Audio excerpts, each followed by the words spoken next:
Hello, this is for all those students who are preparing for upcoming college entrance exams. My name is Sudeep Vajpayee और मैं English पढ़ाता हूं। तो मेरे जैसे टीचर की आपको कोई ज़रूरत नहीं है, बिकॉज इंग्लिश सबको आती है। मतलब उसमें तो मैक्सिमम मिलना चाहिए ना, आपने बचपन से इंग्लिश मीडियम स्कूल्स में पढ़ाई की है तो इंग्लिश आती है। बट स्टिल अगर ज़रा भी डाउट है, so here I am and let's talk about the process that we follow in the classes.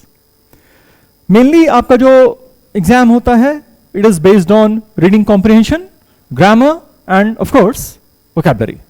So what we normally do is we get reading comprehension out of the way as fast as we can, because you need to practice every single day till the exam.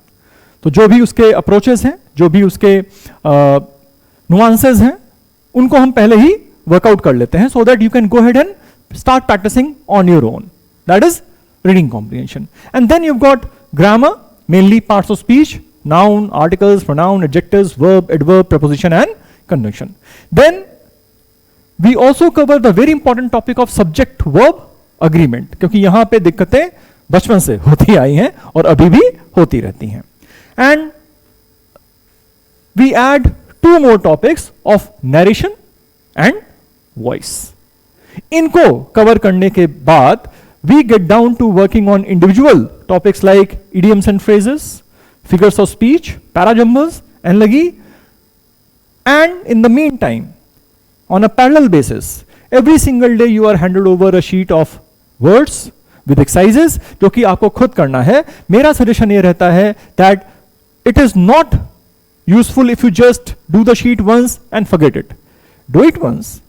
Revise, revise, revise, revise. Every alternate day or at least every third day, keep revising these sheets.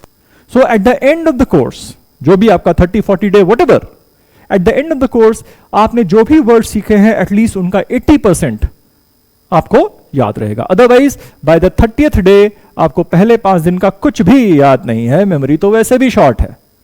Fine. So this is the process we follow in the classes and what I suggest, trust in your own ability to study long hours, and please, everything depends on how often and how well you revise. बहुत सारा content इकट्ठा करने की कोई जरूरत नहीं है. Authentic standard content पकड़िए और उसको 3, 4, 5 बार रिवाइज करिए. In English we don't have a syllabus कि ये चैप्टर पढ़ लो, इस चैप्टर से कुछ आ जाएगा. It is open ended. So sectionals and mocks they become very important. आपने सेक्शनल टेस्ट लिया, उसको सॉल्व किया, एनालाइज किया, आंसर्स टैली किए, 2 दिन बाद फिर से रिवाइज किया. सॉल्व करने को नहीं बोल रहा हूं, बट रिवाइज किया, स्पेशली दोस क्वेश्चंस जो आपके तुक्के से सही हुए थे. जो गलत हुए थे वो तो आप कर ही लोगे, जो तुक्के से सही हो गया था, please make sure you understand the concept fully. So revision is the key. So अगर इंग्लिश में जरा भी डाउट है, हियर आई एम, वरना go ahead, max out. Thank you.